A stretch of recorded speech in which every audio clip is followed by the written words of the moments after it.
김성준입니다. 그럼 지금부터 토론을 시작하도록 하겠습니다. 그 앞에서 발제해 주신 두 박사님께서 시간을 워낙 잘 지켜주셔가지고 저희가 충분한 시간을 확보했습니다. 그래서 여기 지금 보니까 그 프로그램 집에는 그 플로어에 계신 분들의 그 질의응답 시간이 지금 없습니다. 근데 그건 저희가 아마 지금 이 욕심을 내신 것 같고요. 일단은 이렇게 하겠습니다. 그 두 분께서 지금 사실은 이게 그러니까 토론 관련된 주제를 따로 정하지 않았습니다. 그래서 두 분을 보니까 엄청 다 풀리 다 읽고 오신 것 같습니다. 그래서 두 분께 먼저 한 10분 정도씩 토론을 부탁드리고요. 그다음에 그 남은 시간은 플로어에 계신 분들 질의응답 좀 받고, 그리고 시간이 남으면 지금 저희가 보니까 3시 40분부터 한 20분 정도 시간이 있는데 조금 더 길어질 수도 있지 않을까 그런 생각이 드는데 양해해 주신다면 조금 더 토론이 이루어질 수 있도록 하겠습니다. 그러면 그 지금 그냥 가나다 순으로 김성수 교수님께 먼저 토론을 부탁드리겠습니다. 10분 부탁드립니다. 네, 저 소개받은 한국외고대학교 행정학과의 김성수입니다. 제가 행정학과라는 거를 특별히 말씀드린 이유는 이게 행정체제에 관련된 논의가 있기 때문에 그래서 그런 것이고, 무엇보다 이제 30주년 그 기념 세미나를 저도 같이 축하합니다. 저도 외대 2003년부터 아까 교수라고 말씀하셨는데 2003년에 외대 가기 전에 저도 이제 키스텝에 같은 식구였기 때문에 그래서 그 같이 축하하는 마음이 있고요. 그다음에 이제 발표 내용은 조현대 박사님이나 성진 박사님이 이제 지난 한 30년 연구를 쭉 개괄적으로 그러니까 좀 그러니까 뭐라 그러죠? 전체를 한번 정리하시는 내용들이기 때문에 뭐 그 내용에 대해서 뭐 제가 특별히 비판적 관점에 뭐 말씀을 드릴 거는 없을 것 같아요. 단지 이제 참고적으로 이게 오늘 귀한 시간이니까 좀 보완적인 관점에 말씀을 드리면 우리나라 저 과학기술 행정체제가 이제 제 인식으로는 1997년 김대중 정부 출범하면서 좀 이제 분화되기 시작해요. 이제 당시 과기처가 과기부를 만들어지고, 그 다음에 이제 국가과학기술위원회가 만들어지고, 그 다음에 과학기술기본법이 제정이 되고, 그러면서 이제 그 당시 정부에서 이 과학기술인들이 요구하는 거를 거의 이제 수렴하는 이제 형태가 됐고, 그리고 이제 노무현 정부에서 그 정부 중간에 혁신본부를 만들다가 그게 다시 이제 국가위가 강화되는 형태가 되고, 그 다음에 이명박 정부에서는 이제 과기부 대신에 교육과학이 합쳐지고, 그 다음에 이 국가위가 잠시 이제 뭐 폐지라고 해야 되나요? 뭐 약화됐다가 정부 중간에, 정부 임기 중반에 다시 국가과학기술위원회를 상설행정위원회를 만들면서 오히려 강화시켜주는 변화를 하고, 그리고 이제 2013년 박근혜 정부 출범할 때는 다시 과학을 IT 미래창조라는 명칭은 붙입니다만은 이제 교육 대신에 이제 IT와 결합을 시키고, 또 국가위를 없앴다가 그러다 이제 작년부터 국가의 뭐 가름하는 기능이라고 그럴까요? 그러면서 이제 과학기술전략본부라는 것을 새로 만들면 지난 한 4가지의 역대 정부를 보면은 저희가 뭐라고 그럴까, 일종의 행정체제 변화의 패턴이라고 그럴까요? 이제 그런 게 있을 수 있다. 그러니까 그것은 이제 이번에도 당장 이제 5월이 되면 신정부가 출범이 합니다. 역시 참고 자료로 준용될 수 있는 유용한 어떤 그 우리의 최근 역대 정부의 경험이 되지 않겠느냐, 이제 이런 생각은 저희가 해볼 수 있을 것 같고요. 그러면 내용을 정리하면은 뭐 익히 발표 자료도 있고, 또 정부 교체기에는 전문가 집단에서 이제 논의가 됩니다만은 과학기술주무부처하고 종합조정기구의 관계를 어떻게 둘 것이냐, 이제 그 논의가 있을 것 같아요. 그것은 이제 국가위와 이른바 과학기술부로 이제 저희가 그 이념화돼 있는 전담 부처와의 관계를 어떻게 할 것이냐는 양자의 그 관계 설정의 문제가 있을 거고요. 또 하나는 이제 그 이명박 박근혜 정부부터 이제 발생하기 시작하는 것인데, 과학기술부를 그냥 독임부터 형태로 그냥 과학기술을 둘 것이냐, 아니면 다른 부처, 그것이 교육이든 혹은 IT, 정보통신이든과 결합된 형태로 하면서 좀 이제 좀 큰 형태의 과학기술 전담부처 조직을 둘 것이냐, 뭐 그런 선택지 사이에 이제 있지 않겠느냐라고 하는 것이고, 이게 뭐 역대 정부마다 이렇게 이제 변화를 하는데, 또 과학기술인의 입장에서는 정부가 과학기술을 홀대하기 때문에 과학기술 행정체제가 수시로 변한다라고 하는 비판적인 지적을 하기가 그렇게 쉽습니다. 그러나 저같이 이제 행정학자로서 정부 내부의 정책이 결정되는 과정을 심층적으로 보면 그 내부에는 사실은 과학기술인들이 뭐 그런 주장을 하는 것도 있고, 그것이 반영이 돼서 그런 변화가 있기도 하다라는 부분도 저희가 참고할 필요가 있을 것 같아요. 그러니까 노무현 정부에서 이명박 정부로 갔을 때 이유는 혁신본부라든지 그다음에 당시 국가의 기능에 대한 비판적 논의가 과학기술계 내부에 쌓이면서 새로운 정부가 역대 정부하고 좀 차별화를 하려다 보니까 이제 그것이 받아들여지면서 국가위가 없어지고, 그다음에 이제 교육과학이 결합되는 형태가 되고, 그다음에 이제 그러다 보니까 이게 국가위가 없어지니까 아무래도 좀 이게 이제 정책 조정에 문제가 생기니까 이게 이제 정권 그 중반에 그걸 만들죠.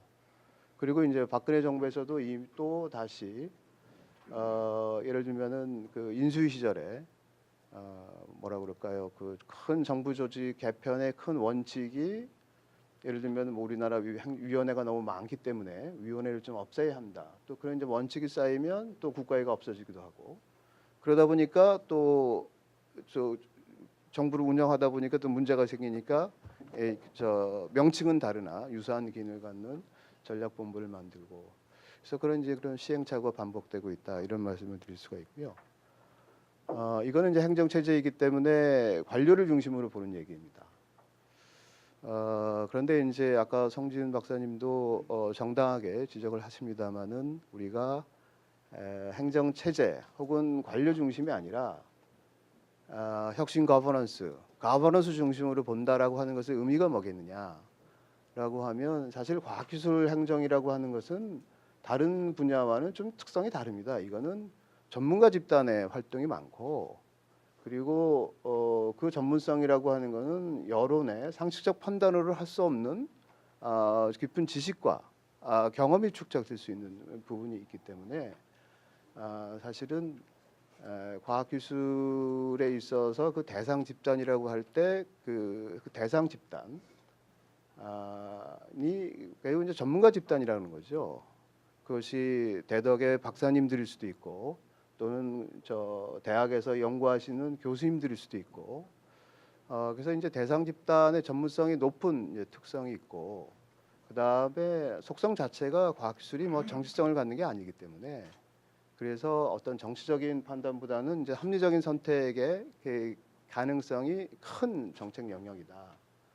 그렇게 봤을 때 거버넌스 관점에서 보면, 이 관료가 중심으로 운영되는 어떤 과학기술 행정 구조에 있어서 그거를 우리가 이제 정부와 민간으로 표현하든, 혹은 관료와 어떤 과학기술인 또는 전문가 집단과의 관계를 표현하든, 그 양자의 관계에 있어서 지금보다는 다른 형태의 어떤 수직적인 계층성보다는 수평적인 기능적인 분화와 분업, 이 부분을 우리가 좀 치중할 필요가 있고, 그것은 정부의 역할 이전에 과학기술인 스스로도 이렇게 축적해 가야 하는 과학기술인들이 갖는 과제가 아니냐, 이런 말씀을 드릴 수 있고요.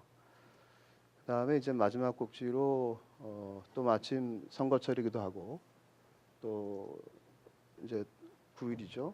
또 다다음 주면 새로운 정부가 출범을 하니까 이 대통령의 중요성에 대해서 한번 말씀을 좀 드리는 것이 시의성이 있을 것 같아요.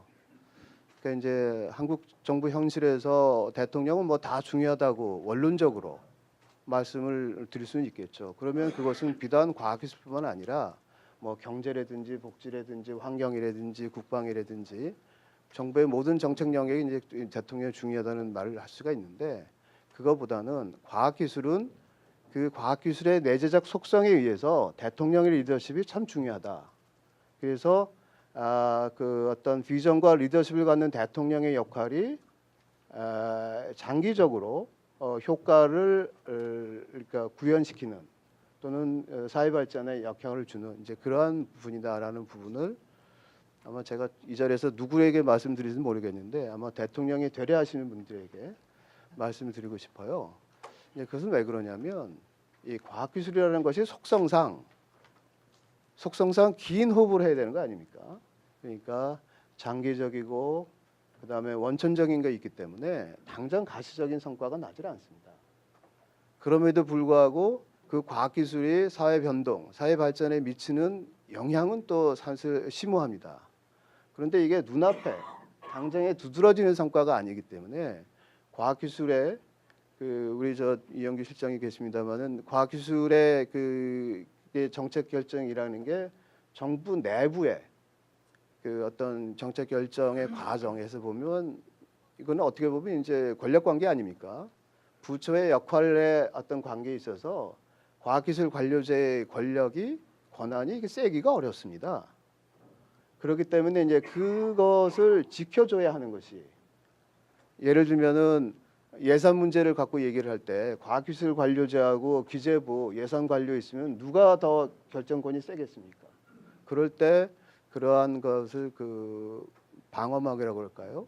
보호막을 치면서 장기적으로 긴 호흡을 가지고 흔들리지 않게 당장의 눈앞의 가시적인 성과에 연연하지 않는 그런 리더십의 원천이 필요하기 때문에 그런 면에서 그 대통령의 역할이 특히 과학기술에서는 중요하다 이런 말씀을 드리면서 제가 10분 조금 몇 분 더 썼죠. 네, 마치겠습니다.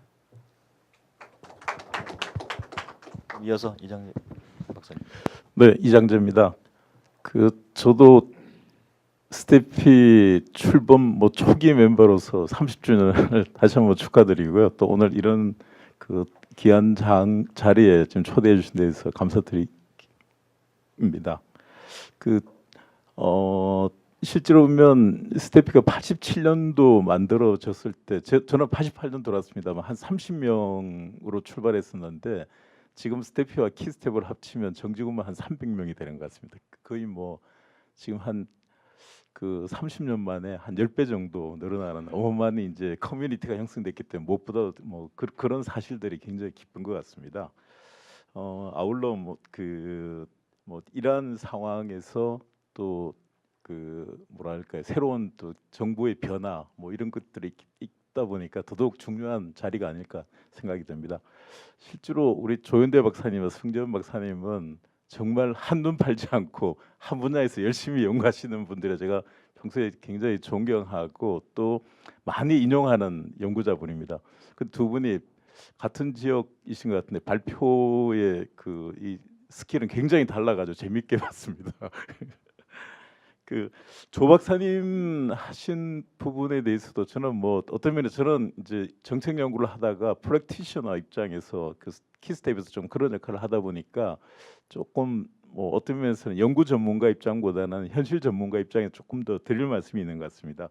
무엇보다도 공공 연구 시스템에서 민간 생산 기술 연구소를 좀 강조했다는 부분은 앞으로 굉장히 좀 많은 연구가 있어야 될 분야인 것 같습니다. 그 분야가 어떻게 생각하면 지금 출연연이 진행하는 여러 가지 연구 성과들을 조금 더 뭐랄까 실용화하는 쪽에 많이 기여할 수 있는 역할들이 있기 때문에 제가 자료를 찾아봤더니만 지금 한 15개 정도고 한 대략 R&D 예산 한 3% 정도 지금 쓰고 있거든요. 그렇기 때문에 또 나름대로의 어떤 좀 부각이 필요하지 않을까요? 그 부분에 대해서는 굉장히 좀 앞으로 좀 더 강조해야 되지 않을까 좀 생각이 듭니다. 지금 이제 여러 가지 연구 유형이나 분류 형태에서는 좀 기납적으로 진행을 쭉 해서 분야별로 지금 진행된 것을 한번 리뷰를 하셨는데 저는 여기서 조금 논쟁을 위해서 한번 좀 여쭤보고 싶은 게 있습니다. 과연 지금 여기에 나와 있던 연구 결과들 중에서 과연 이 중에서 몇 분이 진짜 전문가로 생각하시는지 전문적인 연구가 이루어졌는지에 대해서 저는 한번 말씀을 듣고 싶어요. 과연 그래서 그 연구가 이렇게 이루어졌다는 것보다는 실제로 각 분야의 그 연구의 결과에 대한 어떤 좀 분석적 입장 내지는 비판 이런 것들이 조금 더 필요하지 않았냐는 생각이 들고요. 너무 이거 다 전문가가 했기 때문에 이걸 우리가 마치 그냥 단순하게 수용하는, 물론 여기서는 뭐 그 이게 긍정이나 부정의 관점이 아닙니다만은 그냥 진행된 연구로 봤던 것 같은데, 저는 여기 연구하시는 분들 몇 분을 제외하고는 전문가로 인정하고 싶지는 않습니다. 저는 뭐 프랙티셔너 입장에서도 그렇기 때문에 그 부분에 대해서 한번 말씀을 듣고 싶고요. 아울러 지금 정책 연구가 저는 굉장히 아쉬운 부분들이 너무 그 앞에서 성 박사님 잠깐 그런 얘기를 했지만 그 시기에 맞춰서 그 마치 정부의 수요에 의해서 주로 일어났다. 즉 그 정부가 뭐 제도 개선이나 새로운 제도 도입 또 뭐랄까 정책의 변화 그리고 효율화 이럴 때마다 이런 이제 일들이 일어나다 보니까 실질적인 그 정책에 대한 이론적 연구나 좀 기반적인 연구, 데이터를 축적한 충분한 연구가 이루어진 그 결과를 바탕으로 해서 정책 결과가 나오는 게 아니고 굉장히 짧은 시간 내에 조금 뭔가 정부의 그 입맛에 맞춰주는 정책 연구들이 많이 이루어졌기 때문에 그런 부분에 대해서는 다시 한번 우리가 정책 연구 그 하는 뭐 기관이나 저도 뭐 어떻게 속해 있는 그룹입니다만은 한번 깊이 좀 반성해야 되지 않느냐는 부분에서 과연 어떻게 생각하시는지 좀 여쭤보고 싶고요. 실제로 이 그 연구와 관련해서는 저는 이 공공 연구 시스템 연구와 관련해서는 몇 가지 좀 과제를 9개 과제를 제시하셨는데 그 다 동의합니다. 원칙적으로는 동의를 하지만 여기에 어떤 논리가 지금 들어갔는지 조금 전 이해 안 되는 부분이 있고, 실제로 제가 좀 여쭈고 싶은 부분은 오히려 앞으로 이런 공공 연구 시스템에서 그 필요한 연구들은 오히려 종합적이고 분석적인 어떤 실체에 대한 좀 분석 연구가 좀 앞으로 많이 일어나야 된다는 생각이 들고요. 아울러 좀 행태주의적 입장, 즉 좀 비헤이비얼 중심으로 해가지고 필요하다 그러면 실험적 연구도 좀 진행을 하고 가설 연구라든지 이런 것들이 같이 좀 일어나야지만 제대로 된 그 뭐랄까 지금 관계 설정이 가능한데, 지금 정책 연구들 보면 그 원인의 그 원인과 결과에 대한 관계가 거의 없는 형태로 지금 전개되고 있습니다. 그러다 보니까 과연 이걸 받아들이는 사람이 정확하게 분석적 관점에서 받아들이냐, 지금 그 부분에서 의문이 있기 때문에 좀 그런 연구가 앞으로 일어나야 된다는 말씀을 드리고요. 아울러 지금 공공 연구 시스템의 좀 관리라든지 조직 문화, 뭐 보상 체계, 뭐 이런 쪽에 대한 저는 연구가 앞으로 많이 일어나야 된다고 생각합니다. 뭐 이게 운영 시스템 그 PBS가 어떻게 잘 됐느냐, 뭐 잘못됐느냐 이런 얘기를 하기보다는 실제로 공공연구기관은 앞으로 이렇게 해야지만 성공 사례가 일어날 수 있다. 조직 문화는 이렇게 가져가야 되고 승진은 어떻게 시켜야 되고 보상 체계는 어떻게 가져가야 되는지, 그리고 그 국가 사회적인 수요는 어떻게 반영해야 되는지, 좀 이런 다양한 연구들이 앞으로 좀 일어나야 되지 않을까 생각이 들고요. 그런 면에서 아마 그 지금 생태계는 굉장히 황폐되어 있는 걸로 알고 있습니다. 그 비영리 싱크탱크들이 좀 많이 있어야지만 그런 뭐 정부 수요가 아닌 조금 더 그 연구지향적인 그 부분들에 대한 연구가 가능할 건데 그런 것들이 제대로 없다 보니까 좀 어려운 부분이 있습니다만은 아마 스태피가 그래도 좀 앞장서야 되지 않을까. 기본 연구 사업이나 좀 기본 사업비 같은 걸, 기관고유 사업 이런 걸 가지고 그런 정책에 대한 이론 연구라든지 그 어떤 분석 연구들을 좀 많이 평소에 진행해 놔야지만 그걸 가지고 앞으로 그 필요한 시기에 맞는 적절한 연구가 가능하지 않을까 해서 좀 그 부분에 대한 그 부분을 조금 제가 좀 요구하려고 하고 있고요. 아울러 지금 대학도 과학기술 정책 관련된 학과들이 많이 생기고 있습니다. 대학에도 좀 그런 연구센터들이 만들어져서 조금은 그 이러한 그 정부 출연전과 다른 관점에서의 그 연구들이 앞으로 일어났으면 하는 바람을 말씀을 좀 먼저 드리고자 합니다. 그리고 성 박사님 그 하신 부분도 거의 같은 맥락인데요. 뭐 제가 봤을 때 인용한 분들 중에서 한 두세 명을 제외하고는 저는 전문가로 별로 생각하고 싶지는 않습니다. 쭉 그 진행됐는데 좀 그 부분에 대해서 어떻게 생각하는지 한번 말씀을 좀 해주시면 좋을 것 같고요. 또 지금 여기에 뭐 이슈 10개 정도를 뽑으셨는데 여기에 대해서도 뭐 많은 부분이 좀 혼란스러운 부분이 있는 것 같습니다. 그런 이슈에 대한 좀 분명한 연구 틀이 있었으면 조금 더 그 정확한 부분에 대한 그 도출이 가능하지 않을까 지금 생각이 들고요. 아울러 지금 저는 성 박사님한테 좀 꼭 감히 이런 말씀을 드리고 싶어요. 이걸 그 행정연구원의 그 연구자가 연구했을 때하고 이 연구 결과하고가 어느 정도 차이가 날까? 그래서 과학기술정책연구원이라면 아무래도 그래도 과학기술이라는 관점이 조금 더 그 반영되고 투영돼야 되지 않느냐. 왜냐하면 그 앞에서 우리 김성수 교수님도 그 말씀을 하셨지만 과학기술 정책이 갖는 특징들이 있습니다. 그런 부분들이 앞으로 행정체계나 거버넌스에 어떻게 반영돼야 될 것이냐, 이 부분에 대한 걸 조금 더 깊이 연구하는 게 아무래도 과학기술정책연구원이나 뭐 키스텝 같은 조직들이 해야 될 부분인데, 그런 부분에 대해서 너무 좀 간과하고 있는 게 아닐까 하는 생각이 들고요. 아울러 그 드리고 싶은 말씀은 좀 그 이 부분에 대한 연구가 지금 행정체제와 거버넌스를 동일 선상에 두고 연구한다는 자체가 저는 굉장히 무리라고 생각합니다. 물론 거버넌스의 한 그 발현 형태가 행정체제일 수는 있지만, 행정체제가 A라는 행정체제라 하더라도 거버넌스 측면에서는 의사결정이 일어나고 정책결정이 일어나고 집행이 이루어지는 과정에서 다양한 거버넌스가 저는 존재할 수 있다고 보거든요. 그러면 그러한 행정체제가 있다 하더라도 또 다른 그 거버넌스가 그 지금까지 어떻게 전개되어 왔는지, 그런 부분들을 보면 오히려 앞으로 행정체제를 유도하는 데 훨씬 더 바람직한 형태로 좀 뭔가 그 이루어지지 않을까 하는 지금 생각이 있습니다. 좀 그런 부분에서 앞으로 조금 더 많은 연구들이 이루어졌으면 좋겠다는 생각이 들고요.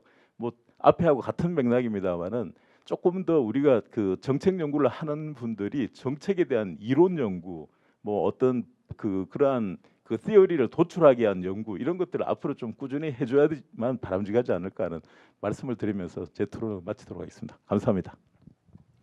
예, 감사합니다.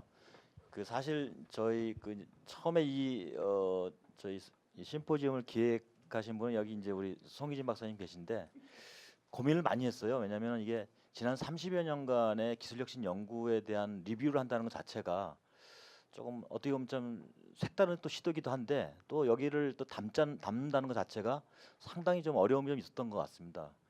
그 지금 아마 저 두 분이 그 코멘트 겸 질문을 해주셨기 때문에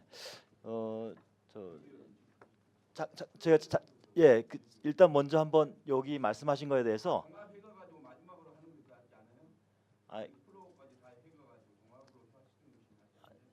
일단 여기 지금 집중 토론을 하셨으니까 제가 양해를 좀 구하겠습니다. 한 2분 정도씩 일단 간단하게 말씀 주시고, 그리고 이제 플로어에 좀 질문을 받도록 하겠습니다. 그렇게 좀 양해해 주시면 감사하겠습니다. 네, 그 좋은 말씀 감사하고요. 시간이 많지 않아서 뭐 충분하게 답변하기는 좀 그런 것 같습니다. 그래서 일단 전문 생산연구소 뭐 중요하다는 것은 의견이 같기 때문에 특별한 그 답변 안 해도 될 것 같고요.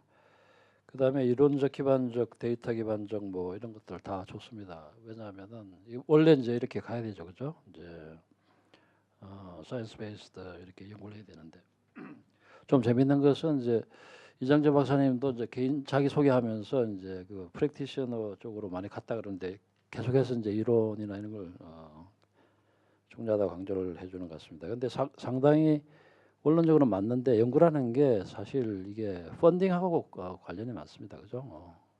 과제를 줘야지 이제 연구를 하는 거죠, 그죠?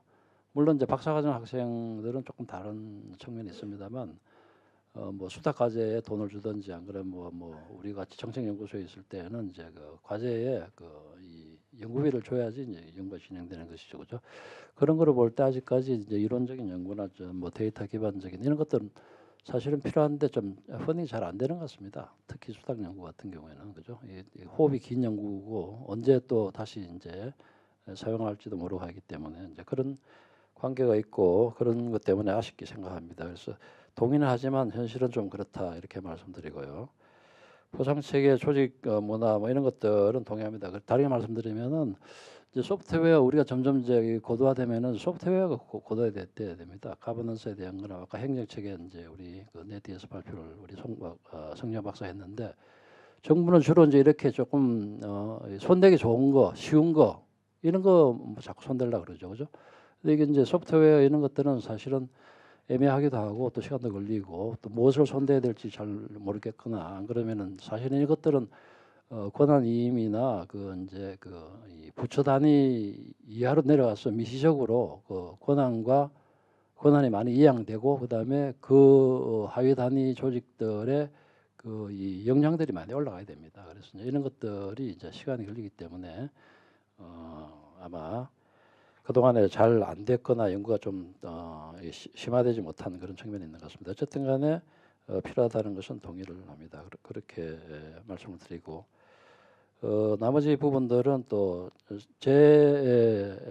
저기 오늘 발표드린 것들은 사실 아까 뭐 이제 연구자 전문성이나 뭐 이렇게 동의 안 한다 그러는데 저는 뭐 그분들의 전문성이 높다 낮다 이런 측면보다도 이제 주로 이런 연구가 있었다 이제 그런 거였고 그다음에 조금 더 이제 그 남아 있는 제 나름대로 조금 이제 숙제는 조금 더 이제 그 의미나 이 비평을 조금 넣어서 좀 더 이제 그 나름대로 우리가 그동안에 진행되어 왔던 것들에 대해서 또 이 뭐라 그럴까요 이 연구 자체를 하나의 자산화해가지고 어떻게 잘 우리 또 이제 이렇게 밑거름으로 삼을 것인가 좀 이런 쪽에 좀 더 의미나 강조를 좀 두면 어떻겠느냐 이런 생각을 좀 합니다. 감사합니다.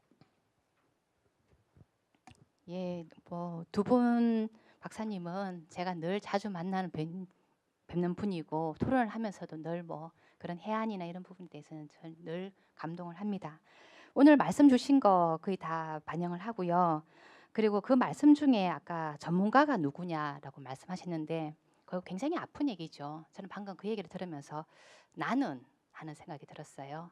너는 이 여기에 들어올 자격이 있느냐 하는 부분인데 저는 이제 방금 뭐 누가 전문가다 이런 얘기보다는 중요한 건 이게 우리 연구의 현실이라는 생각이 듭니다. 그리고 또 하나가 과학기술 행정체제나 거버넌스를 누가 전문가냐 이렇게 들어오기보다는 굉장히 이런 연구가 있다. 굉장히 한번 정리를 할 필요가 있겠다. 그러다 보니까 없는 것도 다 뽑아냈어요. 그러다 보니까 학회 발표했는 거 그리고 어디에 이렇게 뭔가 PPT로 나왔던 것까지도 다 그 엑셀 작업을 해가지고 리스트를 봤고요. 뭔가 놓치는 게 없는지 그리고 그 각각을 다 사실은 뒤집어 봤습니다. 그래서 그런 거에 대한 의미가 있을겠다 하는 생각이 들고요.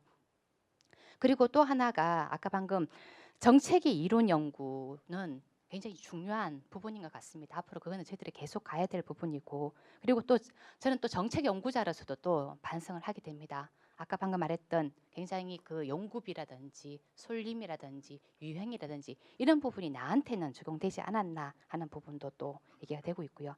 아까 방금 말씀 중에 그 단기간 내에 정부 입장을 반영하는 부분 뭐 여러 가지 했는데 사실은 이 내용을 제가 이제 이것이 논문화되어 있습니다. PPT가 아니라 논문이 되어 있는데 그거에서는 굉장히 구체적으로 논의가 나와 있고 각각의 논문 내용을 보고도 그렇게 논의를 했기 때문에 그건 아마 논문으로 제가 답변을 하면 될 것 같고요. 그리고 아까 뭐 실험적 연구, 가설 연구 얘기를 하셨는데 그 부분에 저는 전적으로 동의를 합니다. 그런 부분에 대한 필요성, 그리고 행태 연구, 심리적인 연구 부분, 이 부분이 그동안 연구가 거의 없어요. 그리고 과학기술 행정체제에서 그런 연구가 된 거는 거의 없습니다. 그런 부분에 대한 반성과 함께 가야 될 것 같고요. 그렇지만 이 연구를 하는데 정말 쉽지가 않았어요. 이 PPT가 몇 장이었지만 이 연구를 하는데 어떤 연구보다도 고생을 많이 했습니다. 하다가 중간에 놔야 되겠다. 그렇지만 또 한편으로는 또 한번 봐야지. 그러다 보니까 한국행정연구원에서 나왔던 행정체제가 어떻게 보고 있는지 그리고 또 하나가 70년대의 행정론에서는 행정체제를 어떻게 보고 있는지 그런 부분을 다 분석을 했던 걸로 기억이 납니다. 그래서 이 연구가 보기는 발표를 막 스킵해서 넘어가다 보니까 저건데 겹겹이 이걸 하면서 꽤 오래 많은 시간을 걸렸던 것 같아요. 그래서 송희지 박사님하고 저하고 얘기가 야 이게 이렇게 어려운 줄 몰랐다 그런 얘기를 했는데요. 그리고 또 하나가 굉장히 재밌게 지적을 하셨는데 과학기술 행정체제는 거버넌스의 하나의 유형이다. 맞는 말씀이에요. 그렇지만 우리나라는 이 개념이 굉장히 혼재되어서 사용되고 있고 하나의 특징으로 볼 수 있습니다. 그리고 또 하나가 이 개념을 제가 만든 제목이라기보다는 주어진 개념이었어요. 이거를 엮어서 비판적 리뷰를 써보라는 것이 저한테 주어진 개념이었기 때문에 그랬습니다. 예, 이상입니다. 아니요, 제가 그 중에 두세 명 전문가는 있다고 그랬으니까 너무 자괴심을 갖지 마시고. 그러면 지금부터 사실은 어떻게 저희한테 주어진 시간이 40분까지인데요. 아까 초대에 말씀드린 것처럼 양해해 주신다면 10분 정도 더 해서 플로어에서 좀 질의도 하시고 또 답변도 하시는 시간을 갖도록 하겠습니다. 그러면 질문해 주실 때 조금 이제 여러분이 계시니까 가능하면 좀 짧게 해주시고 그 소속과 성함을 말씀해 주시고 질의해 주시면 감사하겠습니다. 예.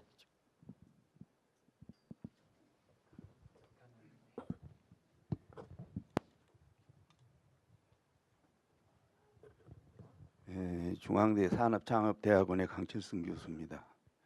저는 우리 기술경영경제학회가 87년에 생겼어요. 87년에 그 유성재 교수님이 저 지도 교수인데 87년에 그거 할 때 첫 번째 중앙대에서 했어요. 중앙대에서 학사 석사 박사를 해가지고 했는데 그때부터 저는 87년부터 만들 때부터 그런 우리 지도 교수가 유성재 교수도 그 거기 스태피 과학기술처의 카이스트에서 오셨기 때문에 그런 행정적인 일을 한 지가 지금 그때부터 지금까지 이 기술 경영 경제학회하고 쭉 이 발전하는 과정을 제가 거의 다 안팎고 이거 보고 있거든요. 그런데 저는 그 초창기에 우리가 스태피 그 활동을 할 때는 뭐를 했느냐 그러면은 매달 외국에서 새로운 첨단 과학 기술을 이런 거를 하면은 그것을 스태피 김영호 등등 그런 원장님들이 뭐를 했냐 그러면 외국에서 새로운 과학 기술이나 이런 기업에 관한 혁신적인 일을 하면은 그것을 먼저 받아다가 매달 호텔에서 우리나라의 그때 80초 기업들 사장들 모아놓고 안내를 해가지고 이런 사업에 이렇게 하십시오. 그것이 이제 이거 지금까지 이어져 오고 있거든요. 그런데 그때 모든 외국에서 이런 정보나 외국 영문이나 일본이나 유럽의 선진국에 있는 이런 것들 그 정보들을 신문 쪼가리 나오는 것들이나 또 외국에서 새로 공부를 해오신 분들이 그런 것들을 가지고 우리나라의 기업에 소개를 해주면서 이런 사업을 해보라 뭐다라 했던 것이 이제 지금은 이제 변형이 돼가 가지고 지금 가끔 이제 한 번씩 이렇게 스태피에서 이렇게 하고 있는데 해온 지가 지금 무려 87년이니까 교수님, 30년이 저 지났어요. 죄송한데요. 알았어요. 이제 다른 알았어요. 분들도 그런데 계시니까 양해해 주시고 예. 요 주제에 관한 예, 거를 주제에 좀 관한 질문해 얘기 주시면 이제 끝났어요. 짧게 예, 해주십시오. 짧게 예, 이랬는데 예. 그런데 지금 오늘 발표하는 이 내용도 새로운 것이 너무너무 없다. 지금 4차 산업이니 창조경제 얘기를 하면서 지금 4차 산업이니 인공지능이니 뭐 드론이니 뭐 엄청 빠르게 속도를 해가는데 여기 나와 있는 얘기들을 계속 발표하는 중복되는 것에서 벗어나지를 않고 있다. 과학기술처의 스태피에서 정말로 우리나라의 초창기에 그런 일을 한 것만큼 하고 있느냐. 그 당시에는 예산도 없고 엄청 물었는데 예산이나 조직이나 엄청 커져 있는데 나와 있는 거 이런 것들을 봐보면은 새로운 것이 없다. 교수님, 예. 저기 그래서 저는 이런 곳에서 여기서 나오는 이런 것들이 좀 더 차원 높은 질적인 것으로 좀 해야 하고 또 하나는 과학기술 스태피에 있는 모든 연구자들이 카이스트도 그러고 우리 여기 과학기술총회도 그러고 기초과학 하는 사람만이 연구자로만 생각하고 다른 사람들은 거의 배제하고 있거든요. 연구나 뭐다 수요조사에서부터 선정에서부터 하는 거 그리고 이런 평가가 제대로 안 되고 있느냐. 그만해 주시죠. 예. 왜냐하면 지금 사실은 이제 새로운 이슈 제기가 없다는 말씀은 저희가 알아듣겠고요. 이 오늘 아까 서두에 말씀드렸지만 그 이 두 분의 지금 발제는 그 동안에 이제 사실은 기술혁신 연구에 대한 것들을 사실 비판적으로 리뷰를 해보고 그 앞으로 방향을 한번 모색해보자는 그런 차원이니까요. 그 충분 저 교수님 말씀 저희가 충고로 받아들이고 예, 저희가 유념하겠습니다. 혹시 질문 있으면 질문해 주시죠.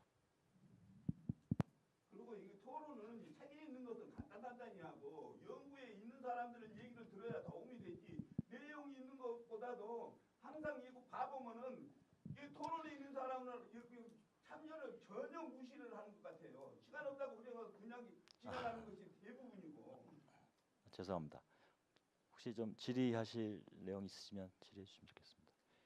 참고로 잠깐 저희 말씀드리면 아까 이제 모두의 저희 사회자께서 잠깐 안내해드렸는데 오늘 PPT 내용은 아마 이제 그 지금 기술경영경제학회랑 같이 논의해서 그 아마 요거를 조금 이제 좀 이제 더 가다듬어 가지고요 아마 학회지의 특별호 형태라든가 이런 식으로 아마 마무리가 될 것 같고요. 지금 이제 여기 오늘 PPT 외에 한글본은 지금 홈페이지에 그 스테피 포럼 그 란이 있습니다. 거기에 그 한글본은 지금 돼 있는데 그거는 한 최종 보고까지는 아니고요. 한 중간 말미 정도에 지금 정리된 거라고 보시면 이해해 주시면 될 것 같습니다. 예.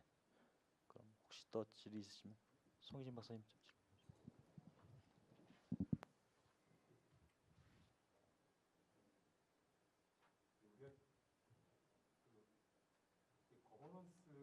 하면서 이제 아까도 지적이 됐지만은 거버넌스 이퀄 행정 체제라고 이제 보는 이 관점들이 굉장히 강하게 깔려 있습니다. 아마 대부분이 다 이제 그런데 이걸 우리가 좀 정치학적 관점을 가지고 재해석할 필요가 있습니다. 그러니까 우리가 사회를 국가와 시민사회와 자본으로 이제 구성이 된다고 본다면 그 세 가지 요소와 과학기술이 어떤 관계를 맺고 있는지 이게 거버넌스거든요. 근데 지금 현재 거버넌스 논의는 그 세 주체에서 자본과 그리고 시민사회는 빠지고 국가와 과학기술 전문가와의 관계만 보고 있다는 것이죠. 근데 앞으로 이제 거버넌스 논의를 제대로 하고자 한다면은 그리고 과학기술 정책이 과학기술만을 위한 정책이 아니라 우리 국가를 위한 정책이 되고자 한다면 시민사회를 위한 정책이 되고자 한다면은 이 빠져 있는 두 주체들이 같이 논의가 되면서 거버넌스 얘기를 해야 제대로 된 논의가 되지 않을까 생각이 듭니다. 예, 이상입니다. 코멘트 감사하고 혹시 저기 우리 한 번씩 말씀 주셨는데 혹시 더 추가하실 말씀 주시죠. 나오네. 좋은 말씀이라서 좀 보완적으로 말씀을 드릴 필요가 있겠다고 제가 지금 느껴서요. 이게 거버넌스하고 행정체제가 같지 않다는 건 다 알면서도 연구를 그렇게 한 거는 사실 연구자들의 책임이고 또 제가 행정학계에 있습니다만은 또 행정학 쪽에서 그런 연구도 많이 있었고요. 이상하게 이제 행정체제라는 말은 좀 이렇게 협소하다고 느껴지는지 뭔가 좀 팬시하게 하는 그러니까 네이밍을 이제 거버넌스를 하는 게 아닌가 싶은데 저희 행정학 연구에서 거버넌스 한 건 뭐 2000년 90년대 말 2000년대니까 꽤 됐습니다. 또 용어 자체는 거버넌스, 뉴 거버넌스 막 이렇게 혼용이 되기도 하고 그러는데 말씀처럼 그래서 제가 아까 토론에도 말씀을 드렸습니다만 행정체제는 이제 관료 중심의 정부 조직을 중심으로 본다면 거버넌스는 이제 말씀하신 국가라는 게 정부 관료를 염두에 두면 그 다음에 어떤 시장과 시민사회 혹은 과학기술 관료제와 뭐 기업 R&D 연구라든지 그 시민사회에 해당하는 것이 이제 아까 말씀하신 공공 부분에겠는 전문가들 연구자들의 관계. 그래서 제가 아까 이제 저 우리나라 그 공공 부분에 아까 대덕의 박사님들이나 대학의 교수님들 말씀드린 이유가 그러니까 이분들과 그러니까 전문가 과학기술인 전문가 집단과 그 다음에 관료와의 새로운 관계 양식이 필요하다. 그리고 그 관계 양식이 어떤 관료나 관치라고 우리가 표현하는 한국 사회의 어떤 수직적 계층성에서 이제는 수평적인 기능적인 분화로 가야 하는 부분이고 그 부분에 있어서 연구를 해야 하는 것은 아마 성진 박사님의 지난한 숙제가 되지 않을까. 혹은 이제 뭐 스테피를 대변해서 제가 그렇게 얘기를 합니다만 그 부분은 저희가 좀 유념할 필요가 있을 것 같습니다. 네, 그 지난해가 아마 과학기술 정책 연구를 가장 먼저 시작한 그 서섹스 대학의 스프루 50주년이었습니다. 21년 후에 스테피가 만들어져서 이제 올해 드디어 30주년이 되는데요. 조금 더 그 많은 그 지지자들을 좀 모아가지고 이제 제대로 된 정책 연구를 할 수 있는 스테피가 50주년 될 때는 좀 조금 더 이제 정말 국가 사회 또 글로벌 사회를 이끌 수 있는 그러한 정책 연구 기관으로 좀 발전되기를 기대하고자 합니다. 예.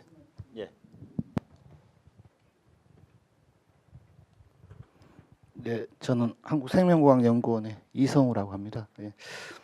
저는 특히 성전 박사님 발표한 내용이 상당히 좀 의미 있게 다가옵니다. 현장 연구자로서 전 연구보다는 다른 일을 더 많이 하긴 했습니다만은 무엇보다 사실 그때 우리 특히 거버넌스 행정 체제나 이런 문제들이 현장에서는 뭐 정권 교체 이제 바뀔 때마다 굉장히 들끓듯이 연구 현장에서는 뭐 비전문가라도 막 아까 뭐 이장재 박사님 지적하듯이 그때 막 저마다 열심히 공부해가 논쟁을 하고 이랬습니다만은 사실은 긴 역사적 안보에서 보면은 너무 단기적인 어쨌든 논쟁 위주로 갔었지 큰 흐름을 또 큰 그대로 담론을 형성하지 못했었습니다.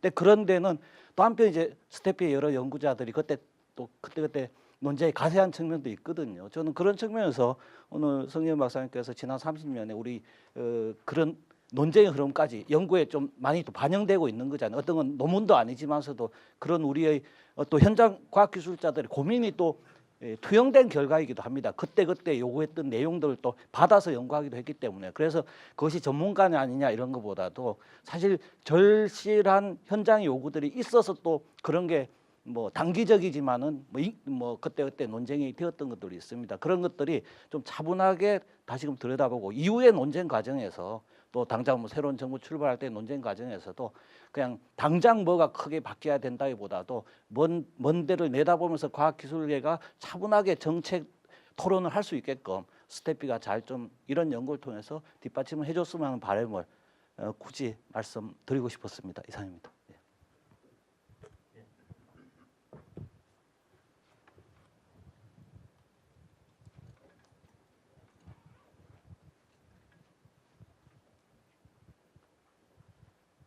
앉아서 말씀드려도 됩니까? 저는 거기 자기 소개부터 해야 되죠.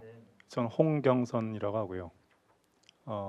가축 전염병 예방의학을 어떻게 본의 아니게 한국에서 전염병이 막 터지니까 원래 우리 학술적으로는 생리학이 이제 전공인데, 근데 저기 성지은 박사님의 글 잘 봤습니다.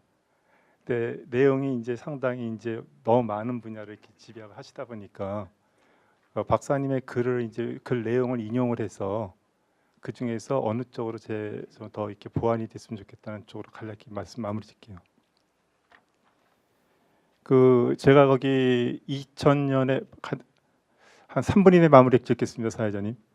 너무 길게. 알겠습니다. 빨리 마무리 짓게요. 2000년에 우리나라에서 구지역이 발생했어요. 17년 전이에요. 제가 당시 농림부에 근무했을 텐데 그 동안에 정권이 4번 바뀌면 3번인가 4번 바뀌면서 뭐 스태피라든가 우리 뭐 과학기술 관련 중앙부처라든가 농림부라든가 그 여러 정책을 쭉 봤거든요. 현재까지가 지금 여튼 보시다시피 AI 구지역이 이게 계속 이게 뭐야 청정화 쪽으로 가는 게 아니라 계속 확산 추세로 가고 있다. 이거야말로 사회 문제형 그 과학기술이 우리가 상당히 집약적인 우리 노력이 필요한 것인데 이건 정부만으로도 안 되고 민간만으로 안 되고 또 대학만으로 안 되는 거거든요. 제가 봤는데 근래 2010년에 안동 구지역 발병하고 나서도 봤는데 엄청나게 예산 집어넣었어요. 각 부처별로. 집약이 안 돼요. 저는 그래서 지금 걱정스러운 거는 오늘 발표 중에 뭐 부서를 옮긴다든가 새로운 뭐 새 정권의 새 정부에서 부처를 뭐 새로 변경 그거는 별 의미가 없는 것 같고 저는 앞으로 5년을 지켜보겠습니다.